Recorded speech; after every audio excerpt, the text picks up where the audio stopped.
Esgusodwch chi. Diolch. Frodyr am cymorth cyfrifiadurol. A chroeso nôl i chi sydd yn cyfranogi yn y gwasanaeth hwn o addoliad y prynhawn yma. Ni wedi bod yn canu emynau prynhawn hwn, falle bod chi wedi sylwi neu beidio sydd yn cynnwys cyfeiriadau at waed. Peth cas i sawl un yw gwad, ond wrth gwrs ni'n gwybod bod gwad yn llifo trwy'n cyrff i gyd, ac hebddo marw fyddem. Mae rhai pobl yn dioddef o ofon gwad, a'r teitl ar hynny yw himophobia, ddim homophobia, ond himophobia. Felly mae yn hanes doctor hwnnw ar teledu yn y gyfres Doc Martin. Mae fe'n doctor penigamp wrth ei grefft, ond mae da fe ofon ofnadw o wad. Wel, ta beth am hynny, mae gwad yn cael lle pwysig yn nisgeidiaeth y Beibl. Ac felly hyd yn oed yn y fan hyn, yn llyfr Leviticus, sef y trydydd llyfr yn y Beibl, yn yr Hen Testament, a fe glywson ni ynghynt darlleniad o'r benod, a'r cyfeiriad at waharddiad gwad. Hynny yw, nad oedd yn yr achosion oedd yn digwydd ar y pryd, yn hanes Israel, nad oedd pobl i aberthu anifeiliaid yn ôl ei ffyrdd eu hunain mewn llefydd o nhw hunain wedi dewis. Felly, falle byddai rhyw ddyn yn aberthu rhyw anifel ar ran ei hun a'i deulu mewn rhyw barc, mewn rhyw cam, mewn rhyw faes y tu fas i'w gartref bwys i'w bentre neu gilydd. A falle gwneud mewn rhyw ffordd anghywir, ac hynny ddim yn dilyn y canllawiau felly, ac oedd angen gysondeb fel bod yna drefen i'r system aberthol. A gofynnwyd a gorchymynwyd i drigolion Israel i ddod â heberth gwahanol anifeiliaid gyda nhw i'r allor canolog, fel bod y gwaed yn cael ei dywall, yn cael ei arllwys, yn cael ei wneud mewn ffordd drefnus, mor anymunol yw i ni feddwl am hynny gwad yn cael ei ollwng. Mi'n cofio llawer dydd gweithio mewn lladddy beth bynnag, pan o'n i'n grwtyn ysgol, ac o'n i'n edrych am waith yn yr haf, aeth i'r bwtsiwr lleol y cigydd yn gofyn am waith, gan feddwl os o'n i'n mynd i'r cefen a gwneud rhyw waith, chi'n gwybod, gyda mince meat a sausages, ond na, dim o'r fath beth. Hala fi nath at yr abattoir yn y dre, yn addysg i ddyn ifanc, ac o'r llygad, ond pe bawn i cael fy hun ar ynys bellenig shipwreck, o le oedd fi syniad o siwr edrych rôl fy hunan. Ta beth am ni? Mae gwaed, wrth gwrs, yn rhywbeth pwysig iawn, ac heddi, wrth gwrs, sy'n ymwybodol o'r gwasanaeth pwysig hwnnw, blood transfusion, trallwyso gwad. A falle bod chi wedi rhoi gwad rhywbryd neu gilydd. Oedd na ddalithydd gyda ni llawer dydd yn y coleg, a fe gafodd rhyw fedal am bod e wedi cyfrannu, beth oedd hanner cant peint o wad. O'n i'n meddwl bod rhywbeth o le arno fe, achos oedd e mor welw a llien. Ond ta beth am ni, oedd e'n ddyn oedd wedi gwneud cyfraniad pwysig iawn, ac i ni'n dibynnu felly ar waed pobl eraill hyd yn oed. Nawr i'r credadyn, mae e'n ddibynnol wrth gwrs ar waed un person pwysig iawn, sef gwaed yr arglwydd Iesu Grist. A falle bod chi wedi sylwi wrth i ni gannu'r ymynedd bod ni wedi dod ar draws cyfeiriadau at waed. Enghraifft, y gan gyntaf ar emyn, a ganwn ni ar y dechrau, tydi sydeil o moth o'n can. Mae'n abennydd sy'n gweud, diolchaf am dy gariad ci yn estyn hyd fy oes. Diolchaf fwy am un a fi yn gweidi ar y groes. Mae gwad yn gyfrwng pwysig ac hebddo marw fyddem. Mae beth bynnag yn anffodus, mae heintiau yn digwydd, mae pobl yn dioddef o achos bod y gwaed wedi heintio, ac hyd yn oed yn marw oherwydd yr haint sydd yn cymryd gafel yn y gwaed yn y corff. Nawr, beth dwi'n moyn wneud prynhawn yma gyda chi yw ystyried am yr hyn sy'n weddill yr adnod honno yn llyfr Leviticus sydd o bosib yn allweddol i'r llyfr hwn, adnod allweddol y llyfr. Leviticus penod 17 ac adnod 11, yr unfed adnod ar 10 yn yr ail benod ar 15 o'r llyfr llyfr Leviticus. A dyma'r adnod. Oherwydd y mae bywyd y corff yn y gwaed, ac fe rhoddais i chwi i wneud cymod dros eich hunain ar yr allor. Y gwaed sy'n gwneud cymod dros fywyd. Dyna'r adnod. A mae'n adnod allweddol, it's a key verse, adnod allweddol. Achos mae fe yn pwysleisio y lle canolog sydd i waed yn y system aberthol, a hynny wedyn wrth gwrs yn rhan bwysig iawn o'r ffordd oedd y bobl yn cael nesau at Dduw ac yn cael addoli Duw. Ac ni'n gweld hyn wrth gwrs yn y Testament Newydd, ond mae'r gwreiddiau wrth gwrs yn yr Hen Testament. Ac os ydym ni moyn deall ac gwerthfawrogi yn fwy ac yn well gwaith yr arglwydd Iesu Grist ar y groes, yna mae o gymorth i ni i fynd nôl i hanes ei genedlef yn ôl y cnawd a gweld yr hyn oedd yn ymwybodol ohono a'r hyn fydde yn y pen draw yn dod i'w ben llanw ynddo fe. Nawr, mae yna ddoi ben i'r neges prynhawn hwn, ac maen nhw'n codi naturiol o'r adnod. Pen cyntaf yw gwad, a'r ail ben yw cymod, blood, ac yna reconciliation, neu atonement. So, i ddechrau, gwad. Oherwydd mae bywyd y corff yn y gwaed. Ble mae'n bywyd ni yn gorwedd yn ein cyrff? A yw yn ein crôn? A yw yn ein hesgyrn? A yw yn ein dwylo? Yn ein trad? Ble mae bywyd yn ein cyrff? Wel, mae bywyd corfforol, ffisegol, materol yn rhedeg megis yn ein gwaed, yn yr hylif hwnnw. Ac hwnna wrth gwrs sydd yn cario yr oxygen sydd ar ein cyrff ei angen. So mae pob rhan o'n corff ag angen y maith, y nerth, y iechyd sy'n cael ei cyfleu gan y gwaed. Ac mae gwyddoniaeth yn cadarnhau y Beibl yn hyn o beth, bod bywyd y corff yn y gwaed. Nawr, fel chi'n gwybod, mae'r Ruslites, hynny yw, y Jehovah's Witnesses, yn gwrthod trethwysau'r gwad, achos yn llythrennol maen nhw'n cymryd, wel, os dwi'n cymryd gwad wrth rhywun arall, yna dwi'n cymryd bywyd y person hwnnw. Wel, mae dyn yn deall y safbwynt hwnnw nag yw yn cytuno yn llwyr ar safbwynt hwnnw. Nawr, am fod beth bynnag, yn ôl yr hanesyn yn y fan yma, am fod y bywyd yn y gwaed, yna mae yna waharddiad, prohibition, mae yna waharddiad ar fwyta gwaed. A ydy hynny beth iawn i weid? Bwyta gwaed? Ifed gwaed? Wi ddim yn lygo vampires na Dracula na pethau fyna, mae gas y fydd fath yna o bethau. Ond fan hyn, mae yna waharddiad. So, yn adnod cyn ac ar ôl adnod 11, mae gyda ni y geiriau rhain.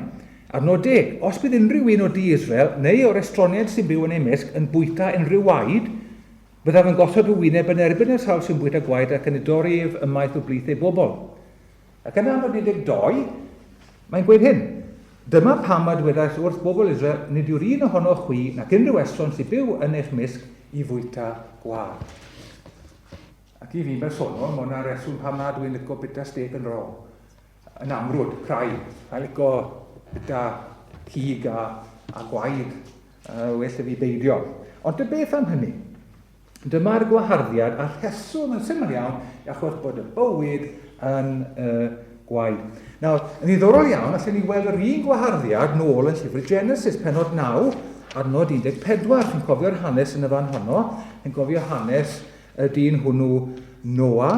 A mae Dyw yn gwneud cyfamod, cytundeb gyda Noa, y dyn cyfiawn hwnnw. Ac yn Genesis penod 9, adnod 4, mae gyda ni hyn. Ond peidiwch â bwyta cig a'i einioes, sef ei waed, ynddo. So, y gwaharddiad i beidio a bita cig a gwaed ynddo. Sa'n gwybod os chi'n vegetarian neu'n vegan, os i chi falle bod chi yn gallu dadle o'r fath yma o adnodau. Beth bynnag, pan oedd yr Arglwydd Iesu Grist ar y ddaear, yn ei gwybod bod yn bwyta cig, o achos fel iddew yn ôl y cnawd, fydde fe yn cyfranogi o'r oen pasgedig, adeg y Pasg, a hefyd wrth gwrs fel ni'n gwybod, pan gwrddodd ei ddisgyblion ar lan môr Galilea, ar ôl ei atgyfodiad fe nath ei hunan goginio pysgod a'i rhannu ymysg ei ddisgyblion. Yn Efengil Ioan, penod 6, mae gyda ni'r geiriau'r rhain.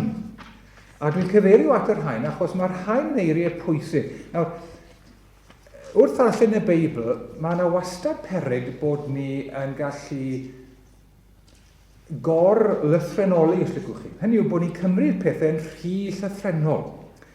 Gan anghofio bod y Beibl yn gwneud lot o ddefnydd o luniau, o ddarluniau, o pictiwrau, fel cyfrwng i'n dysgu ni, object lessons. So, pan ni'n dod at Ioan, penod 6, a mae Iesu yno yn siarad gyda'r bobl, mae fe'n gweud hyn. Yn adnodau 53 i 56, a mae werth darllen yr adnodau'r rhain, mae'r Arglwydd Iesu Grist yn sôn amdano fe hunan fel bara'r bywyd. Mae fi yw bara'r bywyd. I am the bread of life. Nawr, dyn ni ddim yn cymryd hynny'n llythrenol, nag i ni. Dim fwy na byddwn ni'n cymryd yn llythrenol ei eiriau, mae fi yw'r drws. Pictiwr mae Iesu yn defnyddio. Mae fe defnyddio sawl pictiwr, a mae fe'n gofyn i ni i ddefnyddio'n meddwl. A gyda'i gymorth ef drwy ysbryd i ni allu deall y neges sydd yn y darluniau mae yn gosod ger ein bron. A gyda fan hyn, mae gyda ni lun neu lluniau mae e'n defnyddio mwyn cyfleu i'w randawyr y ffaith bod bywyd tragwyddol ar gael iddyn nhw drwy ei gorff a thrwy ei waed ef. Hynny yw trwy ei farwolaeth ef. Felly dyma'r geiriau Ioan 6, adnod 53 i 56. Felly dywedodd Iesu wrthynt, yn wir yn dweud wrthych, oni fwytewch gynawd mab y dyn, ac yfed ei waed, ni bydd gennych fwyd ynoch, ni bydd gennych fywyd ynoch. A mae gan y sawl sy'n bwyta fy nghnawd i ac yn yfed fy ngwaed i fywyd tragwyddol. A bydda fi'n ei atgyfodi yn y dydd olaf. Oherwydd fy nghnawd i yw'r gwir fwyd, am gwaed i yw'r wir ddiod. Y mae'r sawl sy'n bwyta fy nghnawd i ac yn yfed fy ngwaed i yn aros yno fi a minnau ynddo yn tai.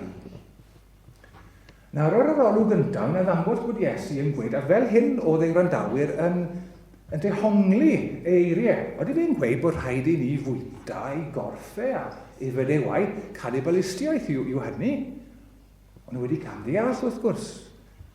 Ac yn anffodus, mae yna garfan o fewn yr eglwys Gristnogol yn y byd sydd yn cymryd geiriau Iesu'n llythrenol. Beth mae Iesu'n gweud yw hyn? Drwy fy aberth i, drwy fod fy nghorff i yn cael ei roi drosoch chi, a drwy fod fy ngwaed i yn cael ei allwys drosoch chi, fel aberth Duw ar eich rhan, fe gewch chi drwy eich ffydd chi yno i yr rhodd o fywyd tragwyddol. Fe gewch chi fywyd ysbrydol. Fe gewch chi fywyd newydd. Fe gewch chi fywyd Duw yno chi. Felly mae'r syniad yma o fywyd yn y gwaed naturiol yn bictiwr sy'n helpu ni i ddeall y gwirionedd uwch bod yna fywyd tregwyddol yng ngwaed un oedd yn uwch na'r holl anifeiliaid. Fe ganon ni ynghynt ond o, yn ei alla'r holl foroedd. Fe dolchi fy mryw na gwaed y crydried yr amed yr rhyw, ond gwaed y Meseia a'i gwella'n ddigon rhyfeddol yw'r hinwedd, marwolaeth yr on. Dwedodd hen bregethwr gynt o'r enw Cynddylan Jones am Iesu, dyma oen a fagodd Duw ar ei ffarm ei hunan. Mae rhaid cael oen oedd yn gymwys, qualified i fod yn aber cymeradwy i gymryd pechodau pobl. So ddim yn gwneud y tro dod i'r allor ar ryw anifel un llygeidiog neu dim ond ag un trwd. Oedd angen cael anifel oedd yn gyflawn. Does neb ohonom ni, wrth gwrs, yn gyflawn yn hynny o beth, yn ysbrydol ac yn foesol ac os ein pechod ni. Ond mae Iesu yn gyflawn ac yn gyfan, a mae fe yn gymwys i weithredu fe oen Duw. Fel dwedodd Ioan Fedyddiwr, dyma oen Duw. Dyma oen Duw. Dyma oen Duw yr hwn sydd yn cymryd ymaith bechod y byd. Os yw yn gallu cymryd ymaith bechod y byd, ond ni ddim yn gallu cymryd ymaith eich bechodau chi a minnau. Mae yna ddigon o werth, o rinwedd, virtue, value, yng ngwaed yr arglwydd Iesu Grist i'n golchi ni'n lan drwyddo draw. Ac yn olaf, yn ail ac yn olaf, part arall wedyn o'r adnod hon, yr unfed adnod 10, adnod 11, yn Leviticus penod 17, ni newydd glywed oherwydd y mae bywyd y corff yn y gwaed, ac yna mae'n gweud, ac fe'i rhoddais i chwi i wneud cymod dros eich hunain ar yr allor, y gwaed sy'n gwneud cymod dros fywyd. Sylwch beth mae Duw yn gweud yn y fan hyn trwy ei was Moses wrth y bobl. Mae fe'n gweud, dwi wedi rhoi chi. Dim chi sy'n rhoi i fi, falle bod chi'n meddwl mae chi sy'n dod a'ch ebyrth, a'ch anrhegion, a'ch rhoddion, a'ch pethau ata i, ond nage. Fi sydd yn rhoi rhywbeth i chi. Dwi'n rhoi i chi y ffordd i ddod ata i. Dwi'n rhoi i chi y gwaed yma i fod yn gyfrwng i chi ddod ata i wneud cymod trosoch chi. I chi wedi cwmpo'n fyr o'n gogoniant i. Chi wedi'n siomi i. Chi wedi pechu'n herbyn i. Ond dwi'n eich caru chi. Chi yw fy mobl i. A dwi'n moyn i chi ddod yn ôl ata i, dwi'n moyn gwneud iawn gyda chi, mae'n i chi ddod yn iawn gyda fi. Dwi'n moyn cymodi chi, dwi'n moyn dod i gymdeithas â chi ato, dwi'n moyn i chi ddod i nabod i, fy ngholeddu i, a mwynhau fy ngymdeithas i. Ac i hynny ddigwydd, dwi'n rhoi i chi wad. A felly Duw sy'n cymryd y cam, nid dyn sydd yn dyfeisio rhyw system aberthol. Fi'n gwybod bod yna gryfyddau neu byd sy'n gwneud y fath yna o beth, ond adlais hwn i eco o'r angen dwfwn hynny mewn dyn, bod rhywbeth ar goll, a bod angen iddo fel petai gyrraedd Duw trwy ymdrechion ei hunan. Ond yn y fan hyn, i ni cael y prescripsiwn dwyfol. Duw yn gweud dyma'r ffordd, trwy waed y cyfamod newydd. A felly, mae'r arglwydd o'i drigaredd ac o'r raff yn rhoi ni y ffordd hon i ddod at o ef. Ond i bai bod yna waed iach yn rhedeg trwy weithiennau person sydd yn sal ac angen trawswythiad, bydd y person hwnnw yn dioddef ac yn y pen draw bosib yn marw. Ond bod e'n cael trawswythiad, y transywifyn hwnnw o waed, i redeg drwy ei weithiennau corfforol, yna mae fe'n cael cyfle i fyw eto, i ymnerthu ac i achau. A fwy beth, gwaed Iesu Grist, yn ysbrydol felly, yma yna nerth yn ei waed ef i'n golchi ni'n lan o'n pechodau. Ond mae angen i'r gwaed hwnnw cael ei traswyllo i ni. Mae Jeremia yn diwedd yr Hen Testament yn rhag weld y cyfamod newydd a wireddwyd yn Iesu Grist, the New Covenant. A mae fe'n gweud, y dawn amser, pan fydd Duw yn rhoi i chi galon newydd. Fe gewch chi fel petai heart transplant. Mae'r galon sydd gyda chi nawr yn galon sydd yn hunan ganolog. Chi moyn gwneud beth i chi moyn. Dwi moyn gwneud beth dwi moyn. A dwi ddim yn caru Duw ohono fi fy hunan. Ond mae Duw yn ngharu i, mae fe moyn i fi'n ngharu ef hefyd. Mae'n rhoi fi galon newydd felly. A mae'r galon honno yn galon, a mae yna waed newydd yn llifo drwyddi, sef gwaed yr oen difau, gwaed yr arglwydd Iesu Grist. Oedden ni wedi cael felly y transfusion hwnnw, wedi derbyn y gwaed hwnnw, yn rhydd ac yn rhad. Os i chi erioed wedi bod am blood transfusion, oedd ddim angen chi dalu ddim. Oedd chi'n cael y disgwyl de a bisgyd ar y diwedd, ond oedd yn rhydd wedyn yn rhodd rhad chi'n rhoi rhywun arall ar y cyfle i fyw to ac i wella o afiechyd. Wel, mwy fydd, mae'r arglwydd yn rhoi i ni y cyfle hwnnw i cael y blood transfusion trwy ffydd, trwy dderbyn i calon newydd ei ras yn Iesu Grist. Mae'n debyg slawer dydd bydde dringwyr, a wy'n gwybod bod ambell un fan hyn yn licio cerdded y bryniau. Mae dringo yn rhywbeth arall to. Wel, ar gyfandir mawr Ewrop, oedd gyda chi rhaffau. Oedd yn cael ei defnyddio, oedd yn rhai special iawn. Ac o'n nhw yn rhai dilys genuine, alpine ropes. A'r hyn oedd yn nodweddu, nhw, ymwneud pethau eraill o bosib, oedd y ffaith bod na stribedyn coch yn rhedeg trwy y rhaffau'r hain, o un pen yr raff i'r llall. A chi'n gwybod pe bach chi'n dod ar draws y fath yna o raff, a bydde fe yn raff dibynadwy, reliable rope. Dyna beth oedd y dringwyr cynnar yn ei defnyddio. Mae'n debyg i ddringo mynyddoedd mawr yr Alpe. Oedd na stribedyn coch yn rhedeg trwy'r raff.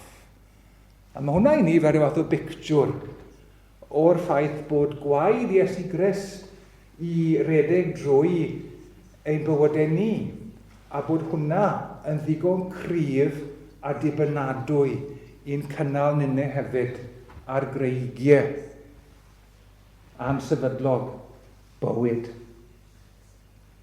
I ni wedi canu sawl emyn, a llai dyfynu eraill hefyd sydd yn cynnwys geiriau le mae sôn am waed Iesu Grist. Na i ddim o hynny nawr, na i amser yn caniatáu megis, ond mor bwysig yw gwaed Iesu Grist i'n rhanhau ni o'n pechodau. Dyma presgriptiwn Duw i ni. Ac yn y cymundeb, nag i ni cael cyfle eto fel sawl eglwys hyd y lled y wlad i gyfranogi yn y cymundeb. Ond yn y cymundeb, wrth gwrs, mae Iesu Grist yn sôn am y cwpan. Mae fe'n gweud wrth ei gymryd dyma. Y cwpan hwn yw testament newydd yn fy ngwaed i. Mae gwaed Iesu Grist yn cael ei gynrychioli gan y gwyn yn y cwpan. A'i arwyddocad yw hyn, dyma testament newydd yn fy ngwaed i maddeiant pechodau. Fel bod pobl yn cael maddeiant i'w pechodau. Mae yna bobl bosib iawn sydd yn cael eu poeni'n arw gan eu cydwybod conscience. Maen nhw wedi gwneud pethau ofnadw. Felly bod ambell un wedi lladd rhywun ac yn dioddef achos un y carchar. Felly bod rhywun wedi cyflawni godineb ac yn teimlo siom achos hynny. Felly bod ambell un wedi gwneud pethau eraill hefyd, neu ambell un heb wneud pethau, a gydwybod y conscience yn poeni yn fawr iawn. Os na ryddhad, os na obaith, os na gysur. A mae Efengyl Iesu Grist yn dweud os. Ble mae? Wel, mae yn Iesu Grist ar y groes, yn y gwaed sy'n bodloni cyfiawnder, yn y gwaed a'r llwyswyd mor hydd ar Galfarian. Felly wrth gloi, gai ofyn, oeddi ni yn bobl sydd yn deall ac yn ddiolchgar i'r arglwydd bod e'n rhydd ac yn rhad os o'n ni wedi mynd i'r groes i farw yno mwyn ein cymodi ni a Duw. A bellach, dos dim rhwystyr rhwng ni a Duw, yma'r rhwystyr wedi ei symud. Yr unig beth fydd e'n rhwystro ni rhag dod at Dduw yw angrediniaeth. Felly bod y diafol yn gweud, so ti'n digon ffit i fynd at Dduw. Neu felly bod eich meddwl chi'n dweud, dwi ddim yn digon da i fynd at Dduw. Neu felly bod pobl eraill yn gweud, pwy wyt ti'n gael un yn Gristion? A mae Duw yn gweud, yma cyfiawnder wedi fodloni. A mae'r ffordd yn rhydd nawr i chi ddod at dau a gallu dderbyn di fel fy anwyl bentyn a wneud y garu di beth bythoedd. Gras i hwn, sef cariad Duw ar waith. Oed i ni oll i allu edrych ar y groes, lle talwyd iawn ein pryd, a lle llifodd gwaed, ein priod ci, a rhoedd y wef ein diolch am ei ryfedd ras tuag aton yn Iesu Grist. Amen. Fe galwn ni gloi emyn Robert ap Gwilym Ddu, bardd o'r Gogledd.